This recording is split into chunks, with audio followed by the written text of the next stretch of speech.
வணக்க மக்களை, விஜய் வளர்ச்சியை தடுக்க பார்க்கிறாங்க என்று வக்கீல் குற்றச்சாட்டு எழுப்பியுள்ளார்.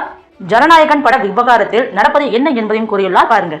தமிழக வெற்றி கழகத்தின் தொண்டர்கள் மற்றும் ரசிகர்கள் மற்றும் அல்லாமல் தமிழக மக்களை திருவிழாவாக கொண்டாடி மகிழ்ந்து கொண்டிருந்த இந்த வேளையில் வேண்டுமென்றே அந்த மகிழ்ச்சியை தடுக்க வேண்டும், தலைவர் வெற்றி தலைவர் அவர்களின் வெற்றியை தடுக்கும் நோக்கில் வேண்டுமென்றே சர்டிபிகேட் கொடுக்காமல் இழுத்தடித்து வந்தனர். இதனால் அதன் புரொடக்ஷன் நிறுவனமான KVN நிறுவனம் உயர்நீதிமன்றத்தை அணுகி ஏற்கனவே படத்தை பார்த்து US சர்டிபிகேட் கொடுப்பதற்கான பரிந்துரை அளித்த பிறகும் சர்டிபிகேட் கொடுக்கப்படவில்லை. ஆனால் எனவே சர்டிபிகேட் கொடுக்க உத்தரவிடுமாறு ரிட் ஆஃப் மேண்டமஸ் சென்னை உயர்நீதிமன்றத்தில் தாக்கல் செய்யப்பட்டது.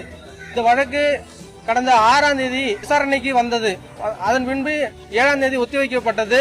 இன்று நீதிபதி அவர்கள் மாண்புமிகு உயர்நீதிமன்ற நீதிபதி PT ஆஷா அவர்களின் முன்னிலையில் இன்று தீர்ப்பு பகரப்பட்டது. அந்த உத்தரவில் சேர்பர்சன் அவர்கள் there is no jurisdiction to the chairperson என்ன சொல்லிருக்காங்கனாக்கா, உடனடியா சர்டிபிகேட் கொடுக்கணும் அப்படின்னு சொல்லியிருக்கிறாங்க. KVN புரொடக்ஷன் தரப்பில் தாக்கல் செய்யப்பட்ட மனு அனுமதிக்கப்பட்டு சர்டிபிகேட் வழங்க உத்தரவிடப்பட்டுள்ளது.